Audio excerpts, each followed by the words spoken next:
Hey friends, welcome back to my channel. It is so good to be back with you. I am sorry for having disappeared for months.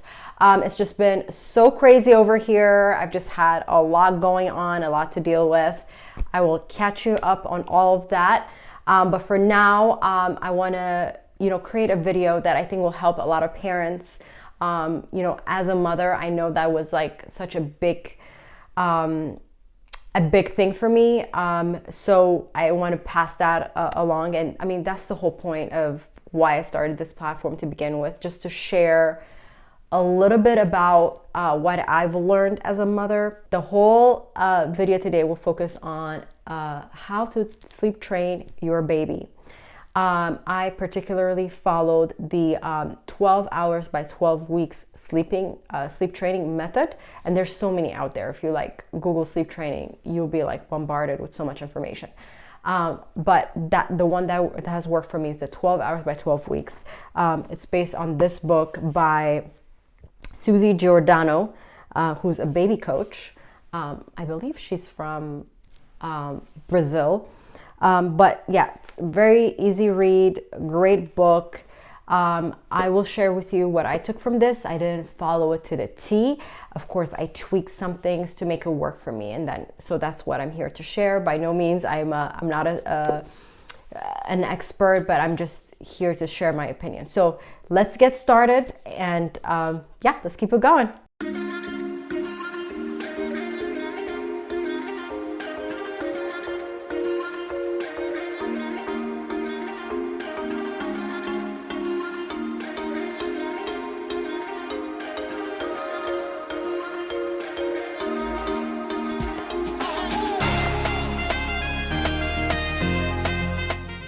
Step one, what is the 12 hours by 12 weeks method? So basically, the whole idea is to have your baby sleep 12 hours a night without waking up in the middle of the night by the time they're 12 weeks old.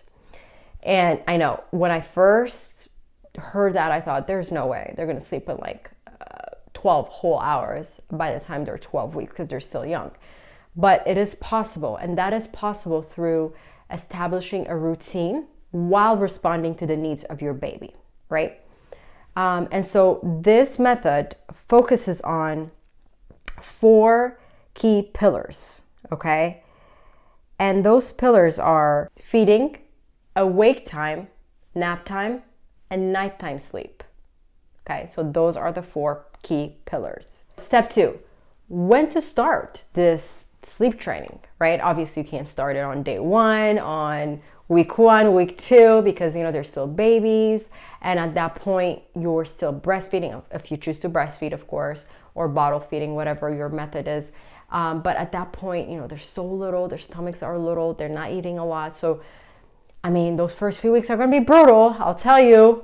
My first 11 weeks and 3 days were very brutal and very exhausting, but you're going to have to like get up and do it every 2 hours and all that stuff.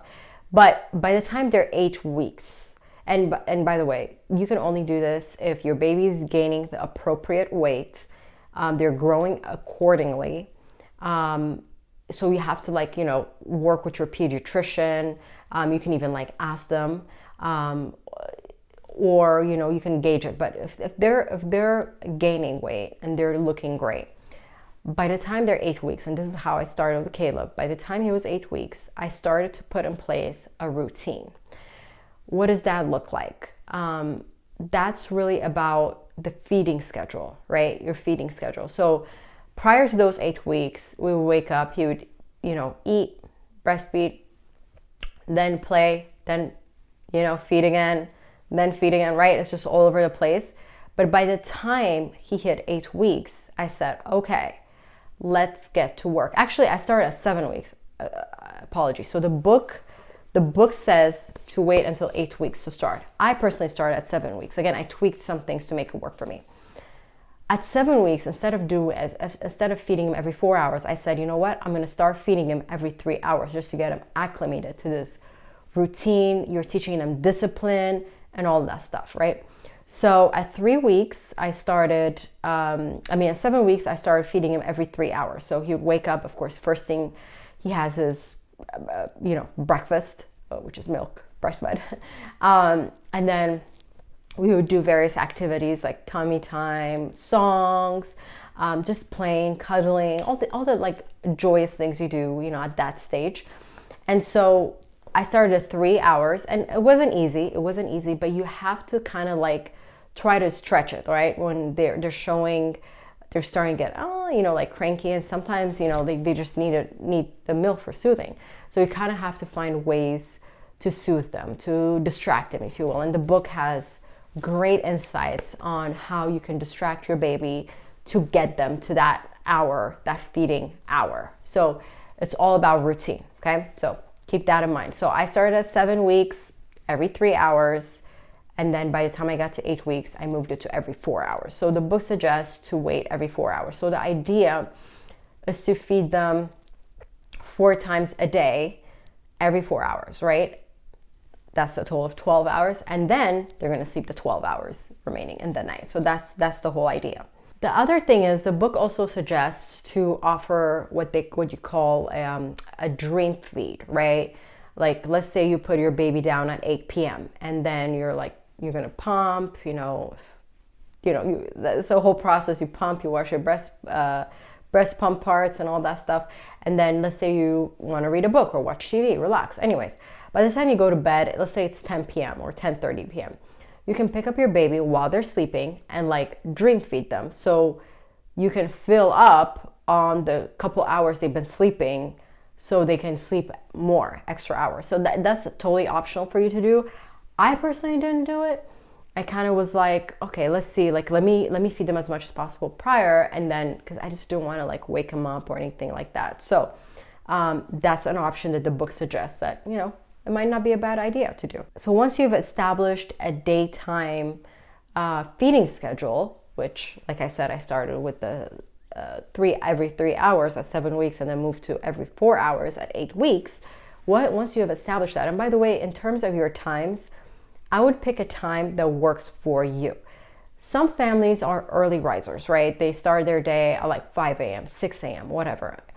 We are not, personally. So we're more on the late side of things. So I want our baby's wake time to be 8 a.m. And that's kind of how I also sleep trained them, right? So like the first feeding will happen at 8 a.m. Then 4 hours later, his second feeding would be 12 p.m. And then another 4 hours later, his third feeding would be at 4 p.m. And then the fourth and last feeding, according to the book, should have been 8 p.m. However, for me, it used to be 7 p.m. Why? Because his last feeding, he fed for almost 35, sometimes even 40 minutes. That's the last feeding of the day. I burp him several times throughout that feeding time, and he keeps eating. So then he's full and just goes to sleep, doesn't get hungry, stretches it out for a lot longer. So instead of him sleeping, let's say 4 hours, maybe he'll sleep 5.5, even 6 hours. So that's the whole idea. So like I said, take the method, learn from it, but then add your own sauce to it, if you will, because it's really should be designed for you and your family. That's the whole idea behind this method, right? You have to design a sleep schedule that works for your family. And then the next step is also, while you're teaching them how to feed on a schedule, you also have to teach them how to nap on a schedule. Now, for my little Caleb, when he was a baby, his nap schedule was just all over the place. Like, it was just insane. Like, he would nap 30 minutes here, 20 minutes there, and I never napped. That's why I was like so cranky and so tired. He woke up several times during the night. Again, didn't nap during the day. You can imagine how miserable that was. So, the other thing you can do, again, when you're teaching them how to wake up, eat on a schedule, and like play, all that stuff, you also kind of build in 2 nap times in between. And so the book suggests to, have him nap 2 hours twice. So that's a total of 4 hours. And that's kind of how, I think that's what it says. But that's how Caleb at least used to nap. So he would wake up, he would eat at 8 a.m. and then he would play for 2 hours. Then at 10 a.m. he would go for his second nap. And then he would sleep until 12 p.m., right? For 2 whole hours. And that's another way you can also stretch that scheduled feed time, because if they're sleeping, they're not going to be crying and you're not going to be running out of ideas how do I distract this baby to keep him to the next feeding. So nap times are really important to make this work. So at 12 p.m., he has his lunch, second feeding of the day. Then he plays until 2 p.m. and then he sleeps. And then sleeps until 4. So when he wakes up, he's ready for his snack, afternoon snack, if you will, or third feeding. And then from after 4, it is imperative that you don't let them sleep, not even for a second, because you want them to be tired so they can go to bed at 8 p.m. So then you just have to stretch it. That's like the hardest one. It's the last one. But like I said, I started my feeding time at 7 p.m. instead of 8. So it gave me, it was like 3 hours. So I would take him outside, we would walk, come back, play, do tummy time, do all the things. By the time his older sibling comes, my husband and all that stuff. So we kind of do activities together, and that definitely helps in, distracting them and putting him to sleep right away, right? So those are like little things you can do. Now the book, for some reason, for the last feeding, I think they only saved like 15 minutes, which was, I thought, unrealistic, at least for me, because that's the last feeding and you need to spend the most time on that.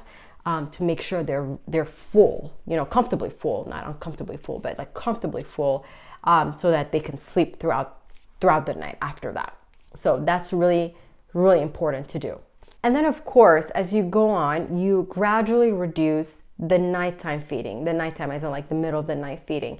Because of course, when you're sleep training, right, they're still waking up during the night. Of course, it's longer stretches. It's getting better. It's not every 2 hours or anything like that, but you're still waking up once or maybe twice, or maybe once in the middle of the night and early morning, but at least you're waking up twice, at like a random time. So eventually, as let's say you progress and you're like sleep training, after you have sleep trained them for like a week and a half to 2 weeks, of course you would, reduce the nighttime feeding, just like, okay, you feed them less, you feed them more before. You kind of have to balance it out and feel it out and see what works for you.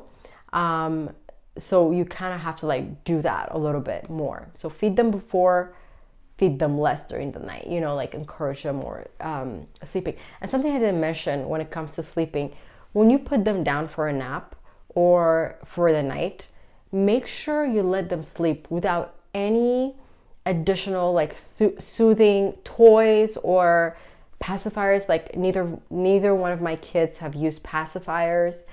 We just don't even want to get them started with that. Especially my husband was like a huge proponent in pushing that, which I'm glad we did, and it made it easier. And then also like little toys, whatever it may be, you just put them down in an empty crib. Whether you swallow them or not, but you just put them down in an empty crib with nothing in it. Because they have to learn independence from a young age. You don't want them to like be dependent on something, and if they lose that toy or lose that pacifier in the middle of the night and they can't find it, they scream bloody murder, and you don't want that. So just keep that in mind. And this can be controversial. Some families, like co-sleep and stuff like that, which is totally fine, whatever works for everybody. But for me, it was important for me to teach them independence from the get-go. And so they would go to sleep in their own crib. I mean, we had a bassinet for the first, actually with our first, I think he was in the room for maybe 6 months before he moved into his own room. But of course he was like next to us. I think the second one stayed in our room a little bit longer, but regardless, he had his own place and he understood what was happening. Okay, so just keep that in mind. Independence is really important to teach them from the very get-go, from the very beginning. And then, so the last thing really is consistency. you have to stay consistent. And this is why I say to you from the very beginning, and the book also states this, you have to find a schedule that works for you. My 8 a.m. start time might not work for everybody, right? It depends on everybody's schedule, on everybody's situation. So you have to find a time that works for you and your family. Because if you just pick a random time that might not always work and you're inconsistent, one day 8 a.m. is the start time, another day 6 a.m., another day it's 10 a.m., it's just not going to work out. So you have to pick a time and stick to it. And for a while, you're going to have to like sacrifice a little bit, kind of like when you potty train your kids. Like you have to, let's say, you get invited somewhere at, I don't know, at 7 p.m. and during those training period, and you have to say, no, I can't come because I'm actually sleep training my baby. And, you know, that's like a little sacrifice you pay for a great result after for both you and baby. So just stay consistent. So time is really important. Pick a schedule that works for you and stick to it. It's also important to have a sleep environment that's comfortable and that's like very sleep inviting, if you will. For instance, like, you know, like have a nice dark room, you know, with a little bit of light. I use the Hatch sleeping, what is it called? Noise maker? What is it called? Hatch. You can program it in your app and you can basically set the schedule, right? The music or the white noise or whatever noise you pick, I think we picked the noise of water or rain was, that will start going on based on the time you put in there. So for every nap time, I have the sleeping, the water noise go. So at 10 a.m., the water noise starts. That means it's sleep time. At 2 p.m., that starts up again. And then at 7 p.m., it starts back up again. And then when it's time to wake, there's like the sunrise noise that comes up. So you can set it in that way where, you know, they like the soothing noise. There's a little bit of light, it's not fully dark in the room. And so that helps and creates such a relaxing, nice environment for sleep, such an inviting sleep environment.